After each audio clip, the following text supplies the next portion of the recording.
this morning is my colleague, Senator, the Honorable Senator Wade Mark. Before I get into my presentation this morning, I would like to thank all of the viewers and listeners this morning, and also the media who is in attendance. My good friend from The Guardian is here this morning. I just want to say, before I get into my presentation, which I will discuss a bit about the Dragon deal, the Dragon gas, and also a bit about the scrap iron industry. And Senator Mark will then get into his presentation to deal with some issues coming out of this week with the Attorney General, so forth. But before I get into my substantive presentation, I just want to say on Friday, in Parliament, Friday last, the opposition, all opposition members voted for the appointment of Ulla Christopher as our next Commissioner of Police. Why I want to say that is because coming out of some press releases yesterday by the media, it gave the impression that the opposition somehow was not in support of Ulla Christopher. I want to refute that statement right now this morning, that as Chief Whip, the opposition and his members and all our members who were present in the House on Friday overwhelmingly voted and supported the appointment of Ulla Christopher. Our concerns was voiced by Dr. Munilal when he debated that motion that was presented by the Prime Minister. And it is heartening to see in one of the media today, I think it's my good friend here with us this morning, and I just want to show it, Ulla, and that was some of the concerns of the opposition. Ulla, I will resist all political overtures. So that was our concern that when we made our presentation by Dr. Munilal. He was hoping that we support her. She has a very good resume.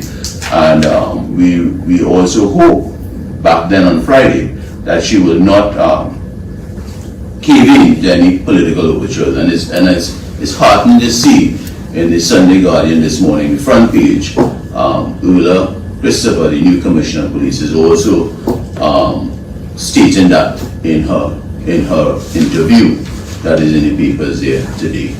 So we wish Mrs. Christopher all the best in her position as Commissioner of Police, and she has the support of the opposition, but we will be keeping a watchful eye on the administration and how they support her in her new role as Commissioner of Police. This morning, let me get into my presentation on Dragon gas. This morning, the opposition is calling on the Prime Minister to be honest and realistic with the people of our nation, as well as all national energy stakeholders, by telling us what is the real story with this Dragon gas deal. You would see on January 25th, the day after the Prime Minister would have had a press conference in the afternoon of Tuesday, the 24th of January, 12 days ago, where he announced, and the headline in the next day in the Guardian was "The Dragon Can Dance," and we see it here as a clip, as the headline in the newspapers. We also see another headline in the Daily Express on January 25th, the day after that the Prime Minister announced this deal with the Dragon gas. Another headline: gas release from the Daily Express. So what is really the story? And then we see just recently, 2 days ago, where a Reuters report states, and I will get into that later on, Venezuela, and I quote, Venezuela's Maduro complains about the U.S. cashless authorizations coming out of that announcement that the Prime Minister Rowley would have announced on January 24th. So we have some issues, the opposition has some issues with the Dragon gas deal, and we really would like the government to clear the air once and for all for the people of Trinidad and Tobago. And I want to say the government lacks of answers, lack of direction, and most importantly, absence of any official correspondence from the Venezuelan government in the last 12 days since the Prime Minister announced the granting of license shows that they are carrying the country down the same old road of false hope with this dragon deal as they did in 2018. Now, on Friday, it was Prime Minister's question time. And I asked 2 questions to the Prime Minister. And I will just show a short clip of that question number 1, that I posed to the Prime Minister on this dragon gas.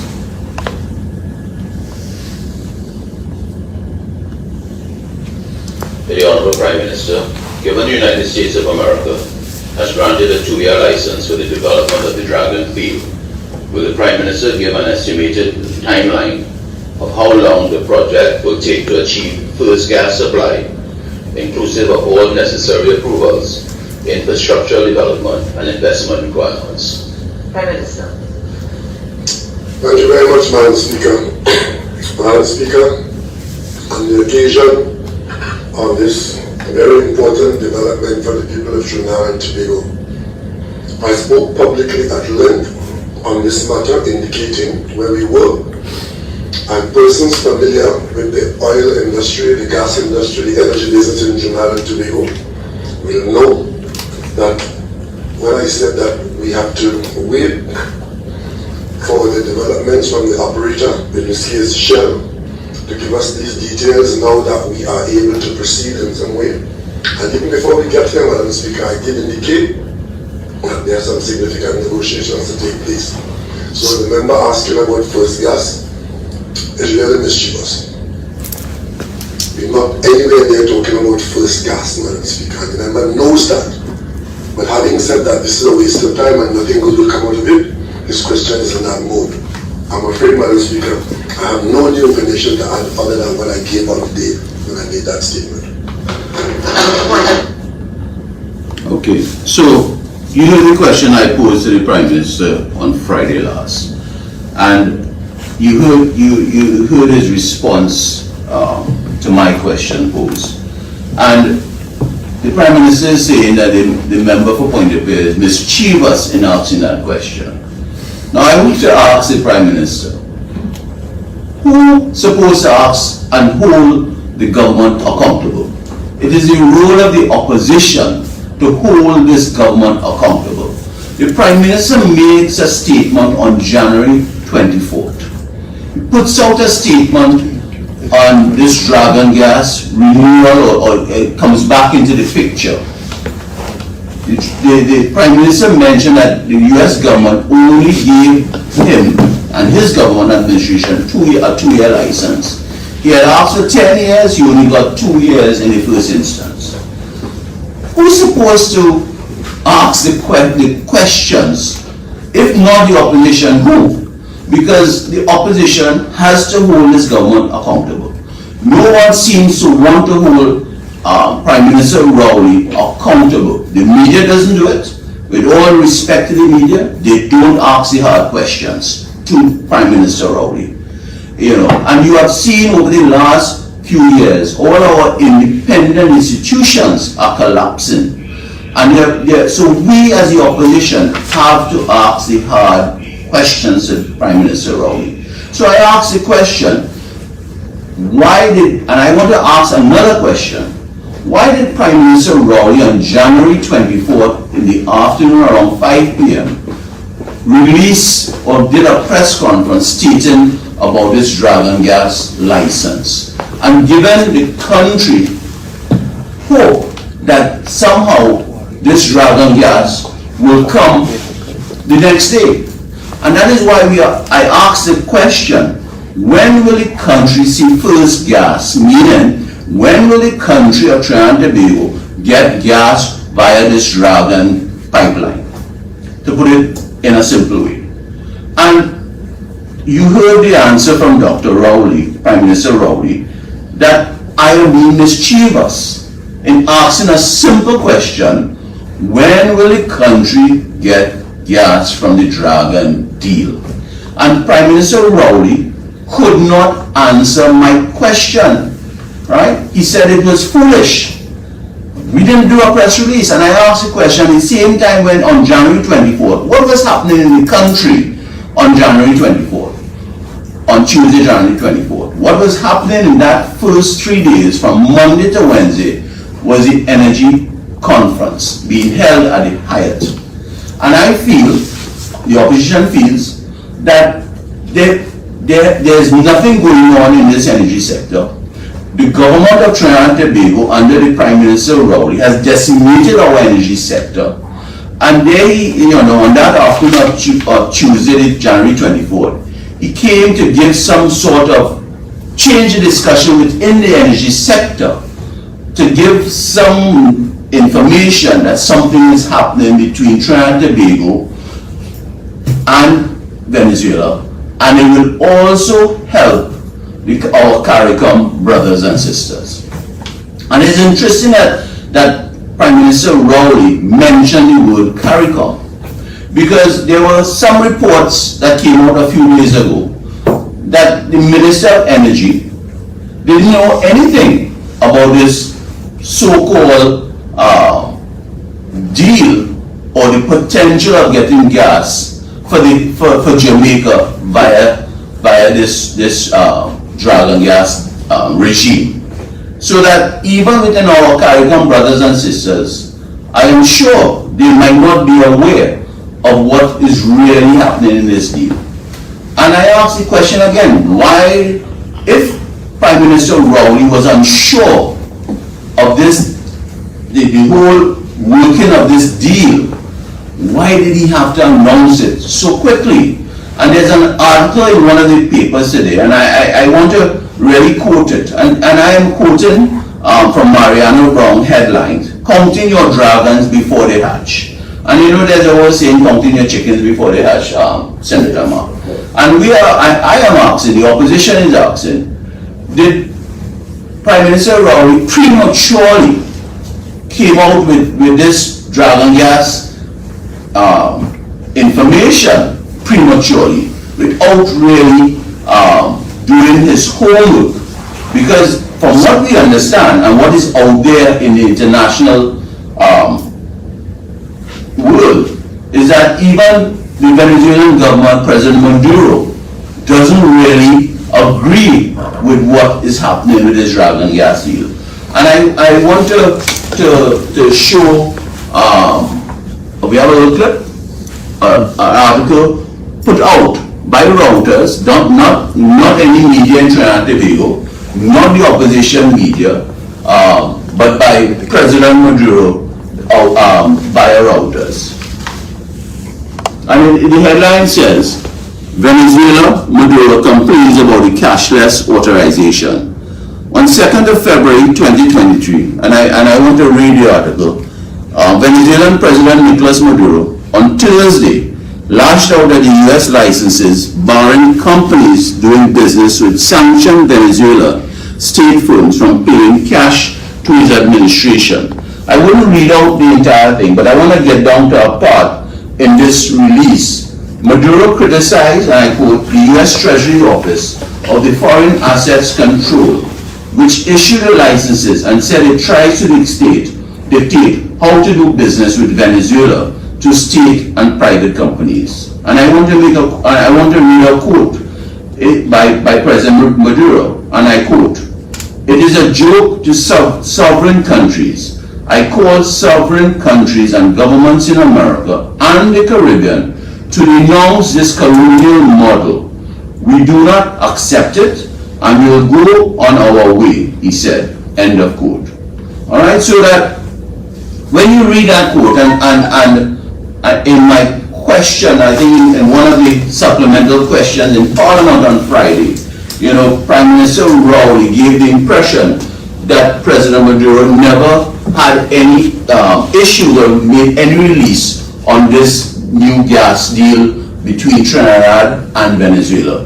And I would like to go into my second question that I posed to him on Friday in Parliament. But to the Prime Minister, given that the United States of America has given approval to the development of Dragon Field, will the Prime Minister stated the Venezuelan government has officially agreed to the terms and conditions stipulated by the United States. Mr. Speaker, this matter is one that requires state-to-state communication. The first hurdle has been crossed. The government of Venezuela has made no public statement which is specific to Trinidad and Tobago's use of the OFAC license. Trinidad and Tobago is in touch with Venezuela. We have meetings scheduled and negotiations ahead of us, and therefore I can say nothing further at this. Right. So you heard the response, Senator Mark, to my second question posed to the Prime Minister on Friday, where the Prime Minister is stating that the Venezuelan government made no statement on it. And I just read out before that question was posed, a Reuters release quoting President Maduro.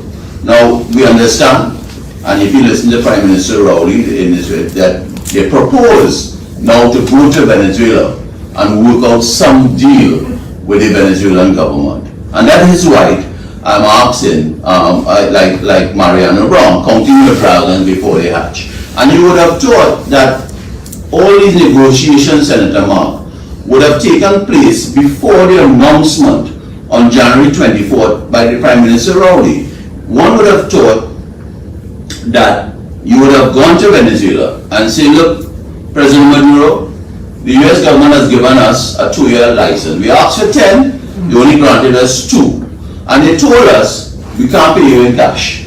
So tell me, what bartering exchange commodity would you accept for the gas?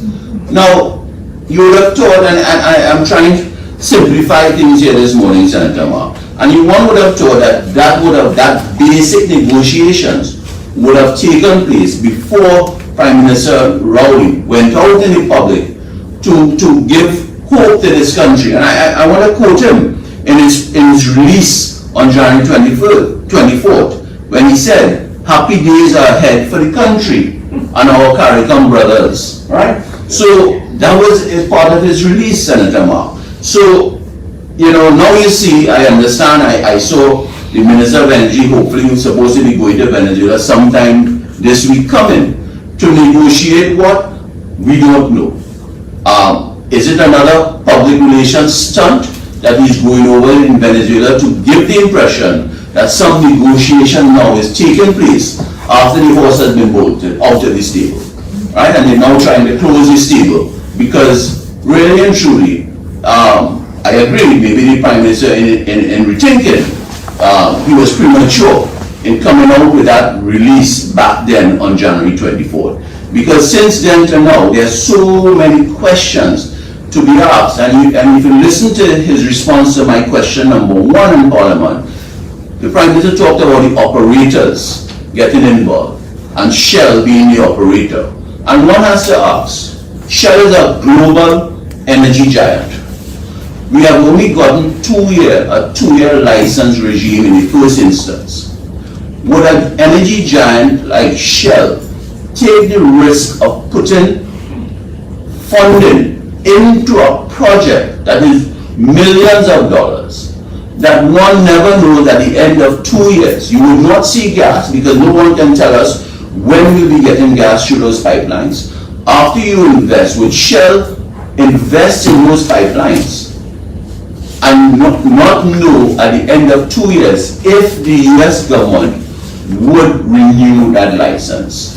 It's a business decision, Mr. Mark. I know you've been a businessman, and I asked the question to the stakeholders, the business community: would you take that risk? Would that be considered good risk, or would it be a risk that you would want to take, but you might need some guarantees that the license before you take that risk would be renewed beyond 2 years? So these are the kind of questions that the government has to answer to the public. Because at the end of the day, if Shell does decide to go through with that, is it going to be a government guarantee situation where if it does not materialize the renewal of the 2-year license, that either NGC, who is also a partner in this thing, picks up the liability if it fails? So remember Atlantic Train 1 where NGC invested over $240 million of the taxpayers' money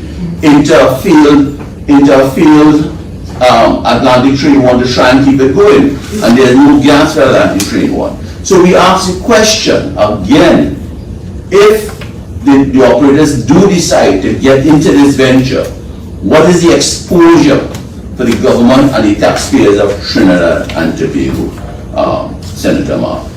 So there's a lot of unknowns, and I want to say that, you know, we are not naysayers, we the opposition.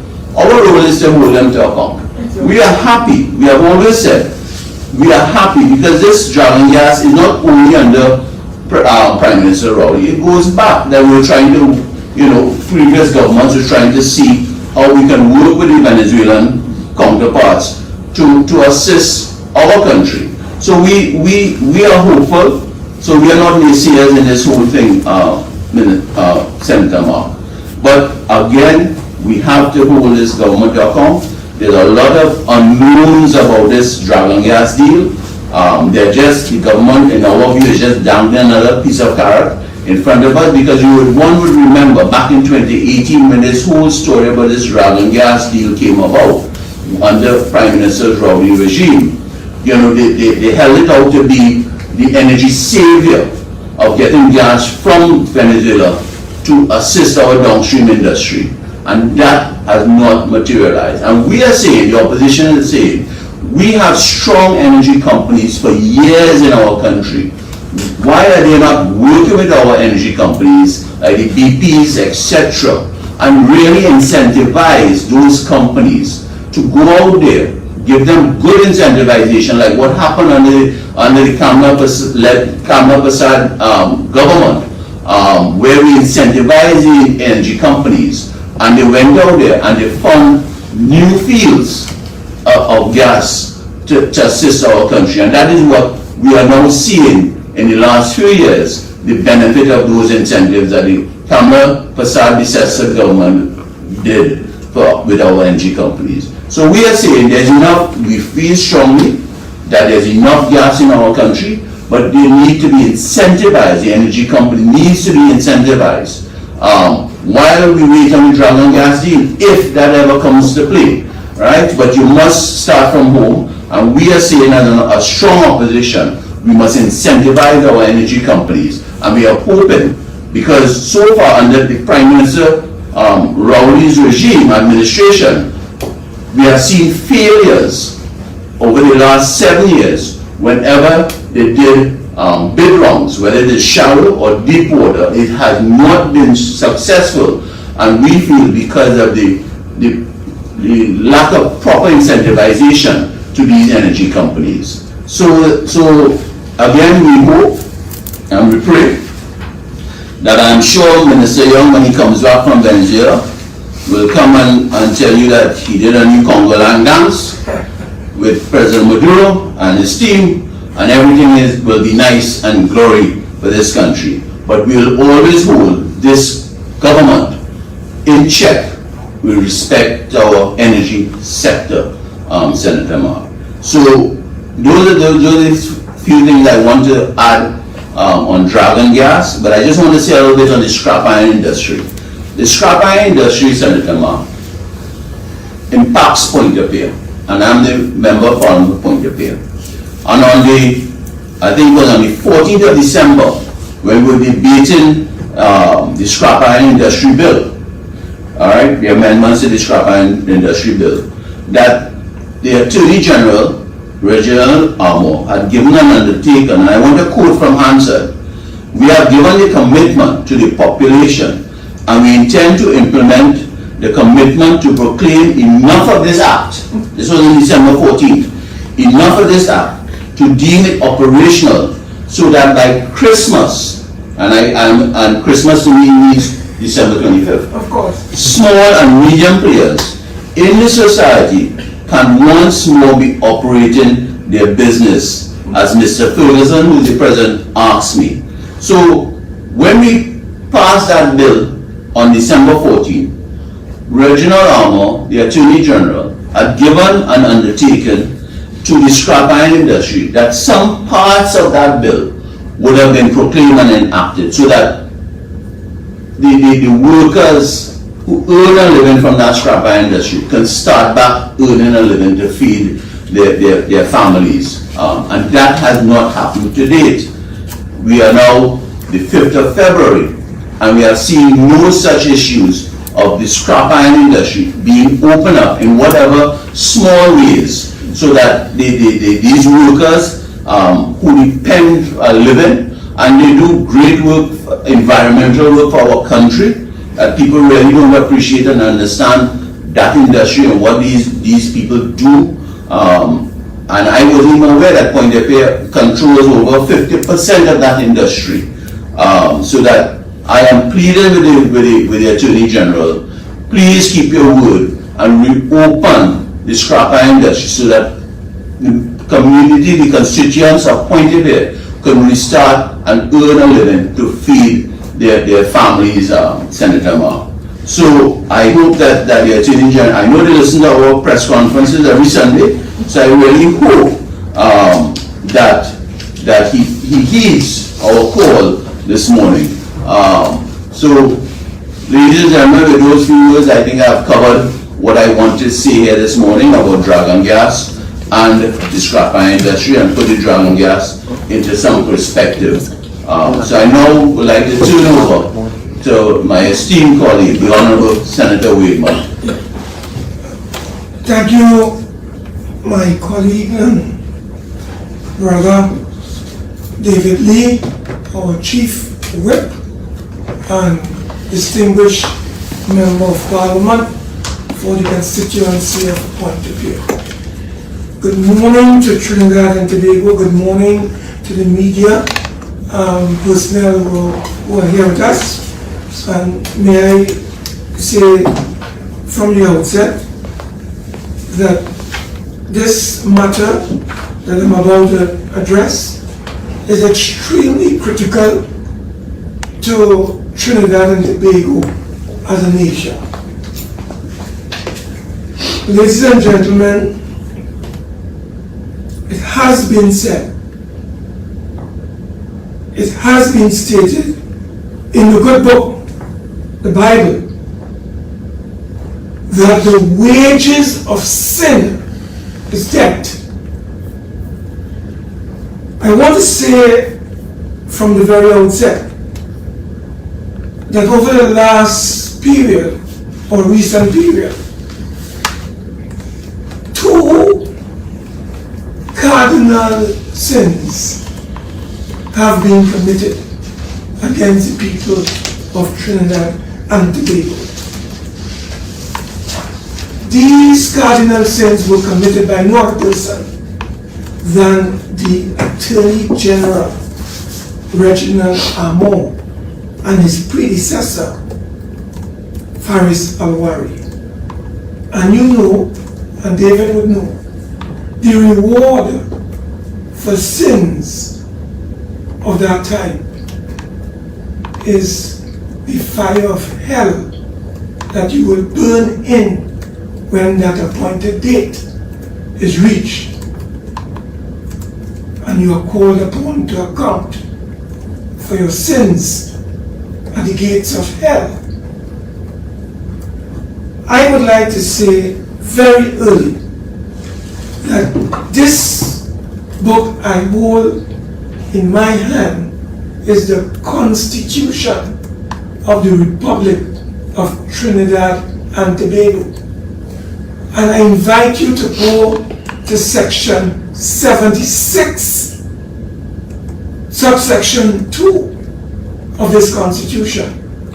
And you'll see that the second highest office holder in the land within the cabinet structure is the Attorney General. And the Attorney General is responsible for the administration of all our legal affairs. And he is the chief advisor to the cabinet of Trinidad and Tobago. All matters that comes before the state is filed in the name of the Attorney General, both criminal and civil matters. Now, what I would like to say extremely and make very extremely clear is that the first matter I would like to address is the misrepresentations in the affidavit filed by the Attorney General in the Miami District Circuit Court. That's the first. And the second area I want to address is the conduct of litigation by this Attorney General on behalf of the citizens of Trinidad and Tobago. But before addressing these matters in detail, misrepresentations in the affidavit, as well as the conduct of litigation matters on behalf of the state by our Attorney General, it is important for us to pay attention very carefully. The Attorney General has become an inveterate and pathological liar. And I want Trinidad and Tobago and the citizens of Trinidad and Tobago to pay attention, careful attention, to the utterances and views expressed in a video which was in fact recorded in the Miami District Circuit Appeal Court on this gentleman who wears the badge of Attorney General of Trinidad and Tobago and who swore on the Bible that he will tell the truth and represent the truth at all times. Not only that, he is a member of the Law Association of Trinidad and Tobago, and they too, like in the United States, have rules and a code of ethics that all lawyers must follow. So I will call on my colleagues who are manning this system this morning to share with the people of Trinidad and Tobago this very important video recording of the concerns expressed by 3 judges in the appeal court who all unanimously agreed that A.G. Amo must be disqualified from representing Trinidad and Tobago in the matter of the Berg-Hillman-Piaco corruption matter. I now ask my colleagues to share with you, members of Trinidad and Tobago, the citizens of TNT, what went on and what was said. Trinidad and Tobago versus Hillman Consultants. Mr. Hondo has a qualified lawyer, qualified enough to get himself appointed Attorney General of the Republic of Trinidad and Tobago. Along with Ryan Ulloa for the Republic of Trinidad and Tobago. This case represents an appeal of an order disqualifying counsel that had represented the Republic for 18 years in this case. Let's split that up, counsel. We're talking about the Attorney General and we're talking about the law firm, that the outside counsel that he hired, correct? Yes. Okay, because I want to make sure we keep these two straight, because I have some questions pertaining to both of their disqualifications. And I'm happy to entertain them now. No, keep going. I just want to make sure, just keep that in the back of your mind.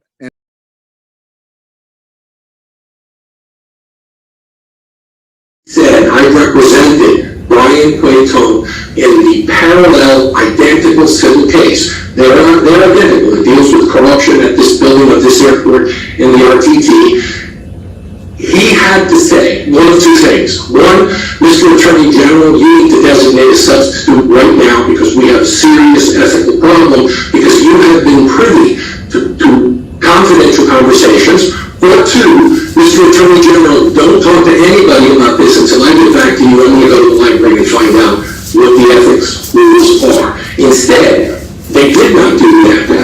This case represents an appeal in order disqualifying counsel that had represented the Republic for 18 years in this case. Let's split that up, right, counsel. We're talking about the Attorney General and we're talking about the law firm, the outside counsel that he hired, correct? Yes. Right. As Attorney General, doesn't he oversee, Mr. Armour oversees the litigation that C4 Law is handling with regard to the two defendants in this case at issue? He does, as a client, not as counsel. Okay, so let's talk about that. So, I mean, this is the elephant in the room, right? I know we want to say, well, he's not a lawyer and he's a nominal party, and maybe some of those arguments are good arguments, but when it comes to the point where he represented both defendants regarding their criminal actions with regard to this airport, which is the whole subject of the civil litigation at issue. And now he's overseeing the litigation, which obviously you're the client who's talking to C4 Law. The normal fear of the person who's allowed to assert the conflict, which is these two defendants, is he's divulging the things that he learned from me in my 2003 litigation. Members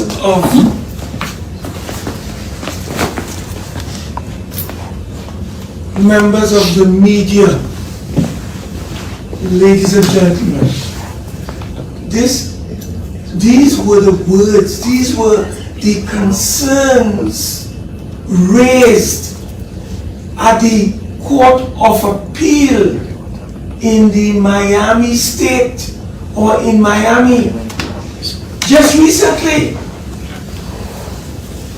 Mr. Reginald Armour told the court in an affidavit, that is the lower court, the district circuit court, that he was a junior when he represented and defended Brian Quaitum. He said he was a note taker. You heard what was just said. This man represented these people for scores, almost 18 years almost. He was a senior counsel when he did that. He was not a note taker. He was not a junior. And therefore what he did in an affidavit, which he submitted to the court, the district circuit court, was to lie. Because there are rules in that court that once you represent a client in a matter and you are privy and you have knowledge to all his secrets, you cannot come 18 years later and represent the state. It is unethical. It is a manifest conflict of interest. And this is the Attorney General of Trinidad and Tobago, representing Quaitum 18 years ago, extracting millions of dollars in legal fees 18 years ago. And 18 years after, he is in collusion with the state to prosecute his client who he represented 18 years ago. And the evidence that came out in the Miami court is that no fewer than 3 occasions did the Attorney General have discussion with his legal team represented by the law firm. This is the reality that we are facing at this time. How can this Attorney General really sit or continue to be allowed to sit in the chair, in the seat of this very critical office of Attorney General? Only in a mafia, gangster, criminal type administration as we have in Trinidad and Tobago, led by the chief mafia leader, that is the Prime Minister, would A.G. Amo be allowed to continue his functions and carry out his duties as Attorney General? Ladies and gentlemen, Mr. Reginald Amo breached the rules of elementary ethics governing the matter in Miami. He cannot and he could not represent his client 18 years ago and come back and not represent the state against his client. That is unethical. That is a breach of the legal code, ethical legal code. And I would like to ask the Law Association. There's a law that incorporates the Law Association. And there's a provision, I don't have the exact provision before me, but there's a provision that deals with a code of ethics. And that is part of the code of ethics. So what is the Law Association going to do about this Attorney General who has breached, violated this code of ethics governing the Law Association and all lawyers who are members of the Law Association? So the question that we asked this morning, what is the total cost to the taxpayers of Trinidad and Tobago that we will have to dredge up to pay his legal fees, not only at the level of the district circuit court in Miami, but also the district circuit appeal court? How much money will the taxpayers be called upon to pay to defend the slew of lies peddled by the Attorney General in his affidavit? This is a very, very serious issue. The Attorney General must either pay for his own personal savings the amount of money that it costs the taxpayers to defend his lies in the courts, both at the lower and the higher level. Or he must do the decent thing and tender his resignation immediately as a form of accountability, as my good friend mentioned earlier. We also called on the police commissioner, Christopher, to launch an investigation into the conduct of our Attorney General in the proceedings at the Miami court, both the district circuit and the appeal court. This is a troubling, disturbing, and dangerous development. When an Attorney General can go before two courts and lie to the point that he has been disqualified, not only by one court via the judge, but by a second court, the Court of Appeal. 3 sitting judges unanimously agreed that the Attorney General, Reginald Amo, SC, cannot and will not be permitted to represent the state of Trinidad and Tobago in this matter involving the accused in the Piaco corruption matter. It appears to us that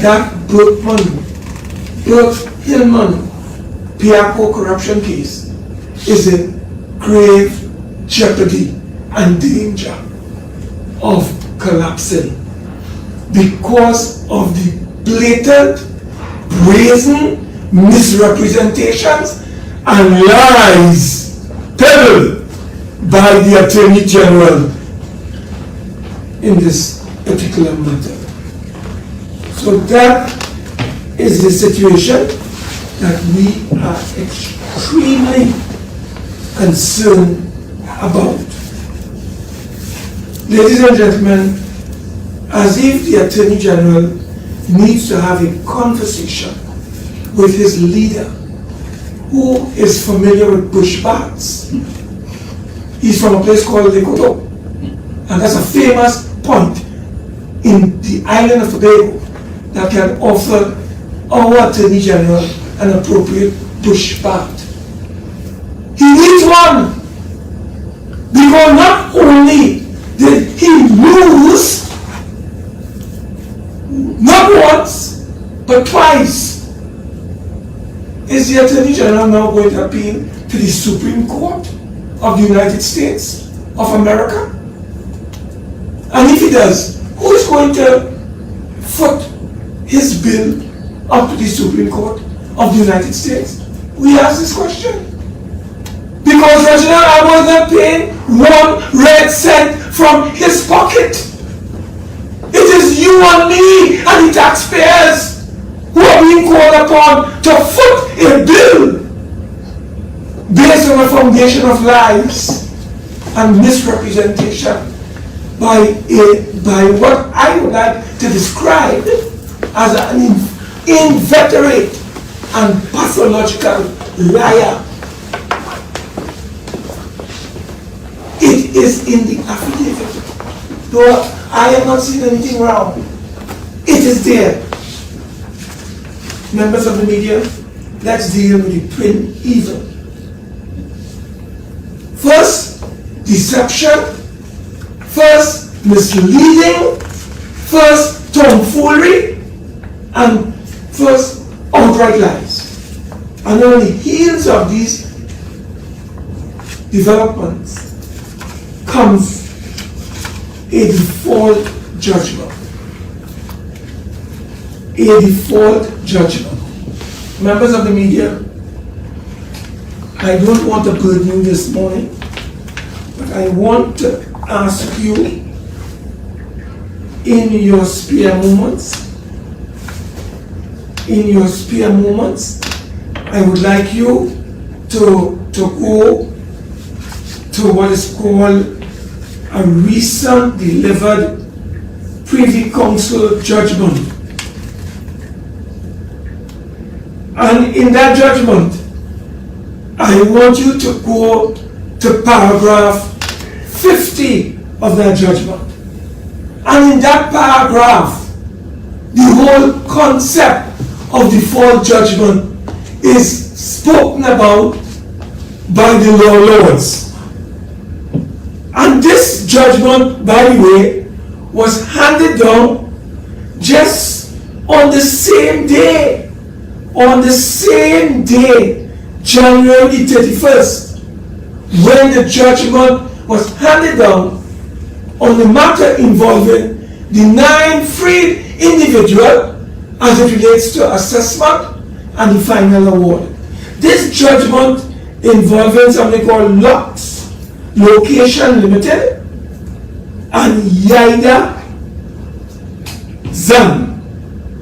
And 3 law lords were involved in this case. And this case was delivered on the 31st of January 2022.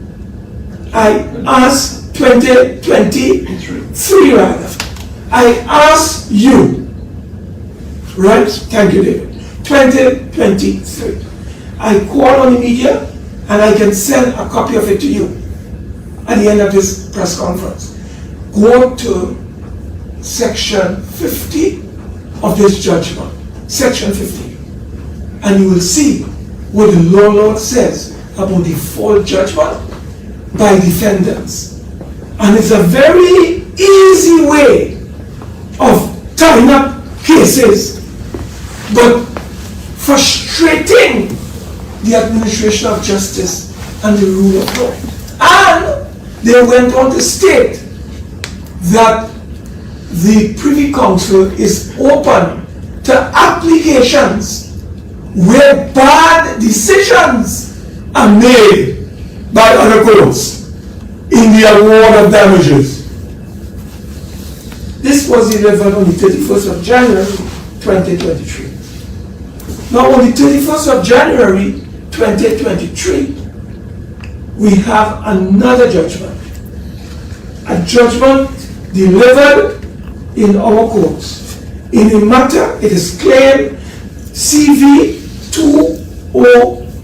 202001-243, the 9 freedmen versus the Attorney General.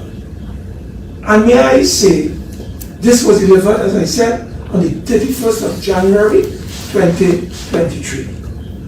I want to make it very clear to Trinidad and Tobago that the office of the Attorney General was represented when the trial of this matter took place in the courts of Trinidad and Tobago. They were represented. Not only were they represented, and let me give you names of the two persons, lawyers, representing the office of the Attorney General and the Solicitor General at that trial. One, Ms. Karen Reed Ballantyne, who I understand has now been elevated as a High Court judge. And the second person is one, Ms. Amrita Ramsuk. They represented the office of the Attorney General during the trial that went not only to assess, but finally determined by the master of the High Court the compensation to the 9 freedmen. I want to take you, and I'm going to make this available to all members of the media. I want to go to what is called paragraph 32 of this judgment to show you what, look, I don't know, I cannot find the words. It is almost an unspeakable horror that an Attorney General, as Martin Daly said in today's Express, the Attorney General tried to bamboozle the people of Trinidad and Tobago. Even the Guardian in an editorial had to condemn literally the Attorney General because he was unconvincing in his arguments, according to the Guardian editorial. So the Attorney General is fooling no one. This is a straight case of jobs for the boys. So he hired one person to investigate, Stanley John, retired judge, and then he hired another one to advise Stanley John, Rosa Nelson. Both are high-paying individuals. They don't come cheap. So who's going to pay for that? Reginald Amo? No! It is the people of Trinidad and Tobago. Just as how we are being called upon to pay millions upon millions upon millions of dollars in legal fees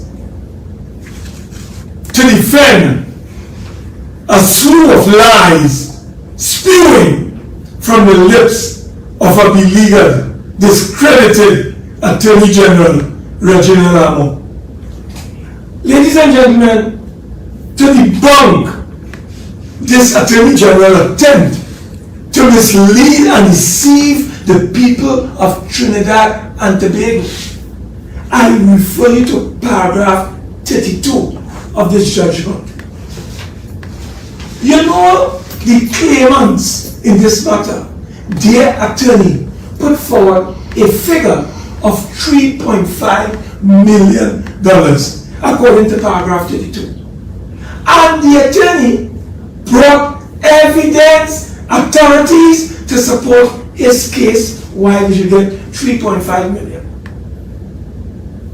The defendants representing the office of the Attorney General in this paragraph 32 objected.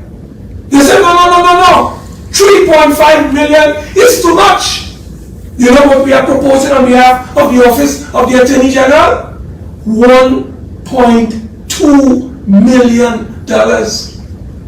My information, based on my research, tells me that no lawyer, no group of attorneys can put a figure, a sum, before a court, a master of the High Court, without getting express instructions and consent from the sitting Attorney General. So Faris Alwari and Reginald Amo would have given instructions to their attorneys that 1.2 is better to pay those free men, these free men, than the 3.5 million that was being asked for by the attorney. How can Reginald Amo tell Trinidad and Tobago that a file disappeared? Disappeared where? These attorneys had the file. That is why they were able to argue in the court. So how can the Attorney General tell us that a file mysteriously disappeared when his attorneys were defending a matter in the court? How were they defending that matter? Well, they were getting a direct message and communication from God. Who was telling them what to do? They must have had a file, Mr. Attorney General. I know this Attorney General suffers, David, from bouts of amnesia. You remember when he suffered from a bout of amnesia? He couldn't remember that he was a senior counsel because he was in a state of amnesia. So I wonder when he delivered his speech on the 1st of February, when he said the file disappeared mysteriously. I'm wondering if the Attorney General was suffering from a bout of amnesia, David, and he confused the 1st of February with the 1st of April. Because he believed we are fools, and he was giving us an old fool joke on the 1st of February, believing it was the 1st of April. That is what this man did. I don't want to accuse him now of being an inveterate and pathological liar. That the court of Miami has already determined that. I ask the people of Trinidad and Tobago to sentence him. The wages of sin is death, and on the appointed day he will have to account for his sins of omission and commission. Members of the media, it is clear to everyone by now that this is gross negligence. I want to repeat, this is gross negligence. This is incompetence of the highest order. When Reginald Amo became Attorney General in March of 2022, this matter was alive and well, so he knew about this matter. The judgment was only handed down on the 31st of January 2023. So both Alwari Faris, former Attorney General, and Reginald Amor, SC, current sitting Attorney General, were all aware of this matter. But to cover their tracks and to deceive, mislead, fool, mamagai the population, what did he do? He engaged in distraction by employing two individuals, a retired judge and an SC, former judge of the CCJ, so that we could end up paying them $10 million to cover his tracks. Members of the media, I think that this is a matter that is so serious that it could reach the threshold. You see, the two matters I've raised, I believe that that matter in the court of Miami is so serious that the police commissioner has to investigate it properly to determine if this Attorney General is or has committed an offense that is equivalent to misbehavior in public office. This is a matter that the police would need to investigate and determine. In closing, I want to make it very clear that the procedures, the rules of court, the protections and safeguards provide, for instance, sufficient grounds for the Attorney General to have been alive to this issue. And finally, since this judgment was delivered on the 31st of January, and the Attorney General has told us that the defense had a slam-dunk case, a very strong case, why has the Attorney General not made an application to the High Court through his attorneys to set aside this judgment? Instead, he is busy hiring his friends to unearth what has happened in the office of the Attorney General. And in closing, let me say rapidly, I want, Gail, you are here, I would like you to look at the following matters. I cannot go into details. I would like you to look at the following. 1.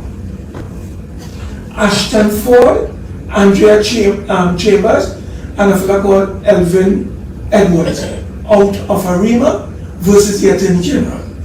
Why did the Attorney General not put up a defense in the interest of the state and allow the case to collapse? So they end up getting hundreds of thousands of dollars in default. Let the Attorney General explain why he did not defend the state. The second matter I would like to bring to your attention is the Malcolm Jones fiasco. They did not put up a defense.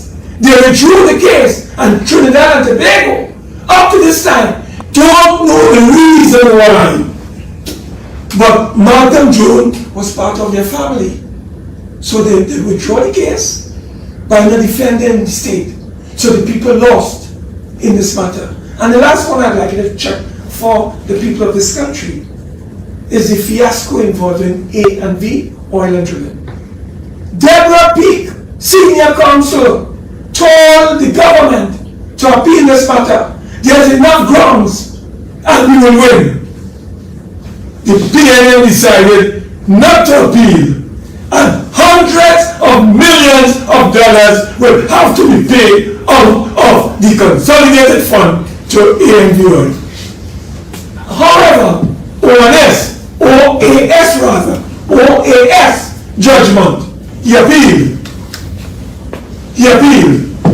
No appeal for AMD, no appeal in an action for matter, and no appeal in the other one I mentioned. Ladies and gentlemen, I'd like to pause at this time and return the meeting to the distinguished Member of Parliament, Chief Whip, David Lee, and any questions through him, and through you can try to answer. Thank you very much. Thank you, Mr. Mark, for your great contribution here this morning at our Sunday morning press. I think you did a fantastic job in trying to bring some clarity on the issues surrounding our present Attorney General Amo. And I just before I turn over to any questions, I want to you mentioned it, Senior Counsel Martin Daly has a very good article that really says exactly what you said here a short while ago. And the quote is the AG, as you had mentioned, is the AG trying to bamboozle the public. So these are the words of Martin Daly, not the opposition, not Senator Mark. So I implore the public to really read that article by Senior Counsel Martin Daly. So with those few words, I don't know if there are any questions around the media. One question, in terms of the opposition's one-on-one interaction with the AG, you all had left the chamber in the Senate and in the House before. Would you all return to those actions to support your position on this? Would you all be? If David allows me, Sure. what I can say here is that with the approval of our leader, political leader and leader of the opposition, we have filed, it is on the order paper, a no confidence motion in Reginald Amo for the same Miami fiasco. We will now have to be advised by our leader when we can prosecute that no confidence motion. So it's not only working out on him, but we are going to get the approval or seek the approval of our leader of the opposition and political leader of our party as to what are the next steps. But we intend to prosecute this matter both inside the parliament and outside of the parliament. This gentleman called Reginald Amo has no credibility, but he's of the view that we are a gullible population and therefore we will forget after 9 years. I want to let him know that on God face, he will not see. In terms of the law association and the call you've made, the points you've made on that, what action would you be taking, if any, to propel that the criticism of the AG in that sector? I intend to raise this matter with our leader and to determine, for instance, whether the party can formally write to the president and secretary of the law association, pointing out the relevant section of the legislation that deals with the code of ethics and bring to the law association's attention if they are not aware of the grievous developments that have taken place involving our sitting Attorney General, where he has lost not only in the law district circuit court, but also at the appeal level. And he has been disqualified from representing the Republic of TNT because he lied to the court and he was clearly conflicted.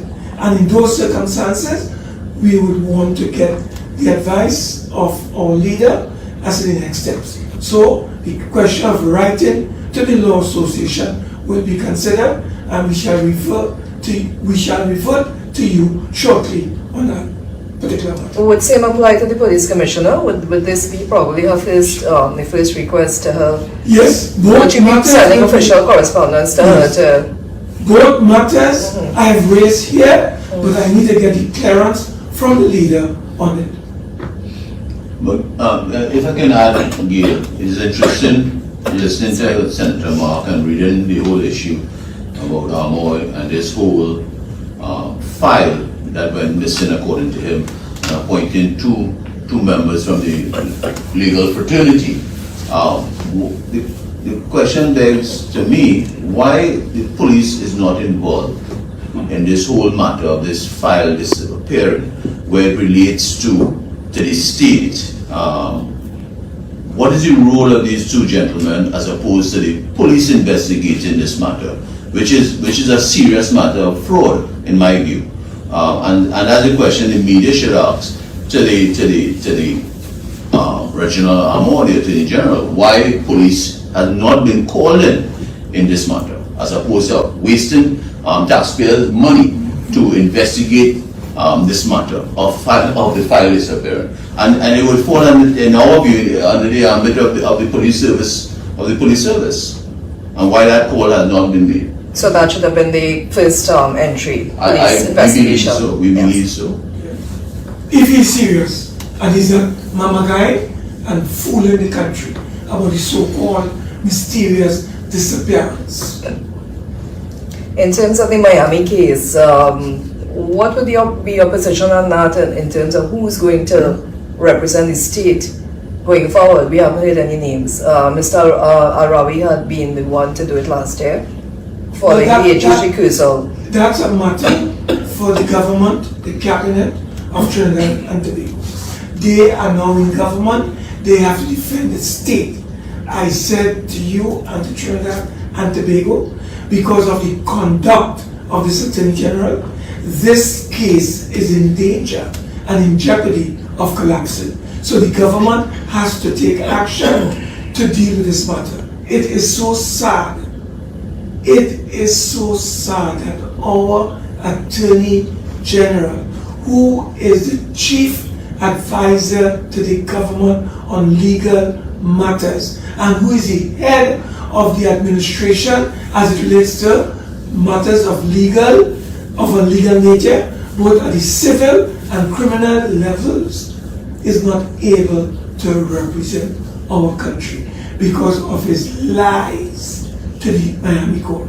So we await the government's intervention on this matter to see who they are going to dredge up to represent the interests of the people of Trinidad and Tobago. Last week, however, in the Parliament, Mr. Munilal had raised concerns about whether another minister in the cabinet who's acted as AG was involved. Any further information on that the opposition may hold, following his point? No, I think that you'll have to refer to Dr. Munilal on that. He will clarify that for the future. Any further questions? Any questions from the virtual media? No? Just one, Dr. Lee, would you say that the government is fully aware that Dragon may not be operational for many years, but are using it as a distraction to hide the fact that under this government, oil and gas production has fallen to its lowest in 18 years? Well, that's a good question there, and we have always said that this is a public relations done by this government. They have nothing to show in the energy sector for the last 7 years. Our oil production, it is there in factual for the last 18 years, our lowest as far as gas and oil production has been in our country. And it's just another PR stunt by this government, in our view, of masking their incompetence of what has happened in the energy sector under their administration. And just to add to my colleagues' position, I just want to let the media know and Trinidad and Tobago that in the 2022-2023 fiscal package, or budget as we call it, the Minister of Finance, since Columbus arrived here, placed the price of a barrel of oil at $92.50 per barrel. It is the highest since Columbus, okay? And he has placed gas at $6 per MMBTU. My information as of yesterday, the price of a barrel of crude is under $80, and the price of gas has collapsed to under $3. In fact, last evening I understand it was just about $2.60, $2.70 per MMBTU. So it seems to me that Trinidad and Tobago revenues to be realized from gas and oil seem to be in some difficulty, and it seems that the government will have to come back, David, sometime in the not too distant future to revise their numbers, if things do not change between now and then. And Senator Mark, the last question is, the article in today's Express, Old Mass and the AG's office revealed that key officers appear to have ignored all notifications about the lawsuit. Do you think that their moves now put to pass the blame from the Attorney General? Listen, all I can say is that the Attorney General, like Dr. Keith Rowley, he has done very well from his leader. They are simply trying to pass the buck.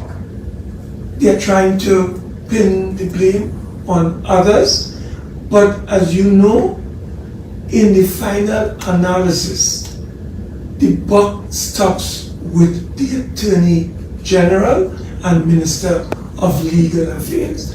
Whatever happens in that office of the Attorney General and Minister of Legal Affairs, the minister must take responsibility for it. And that is why David made it very clear that we in the loyal opposition has to hold the government to account on matters that are before them and within their purview.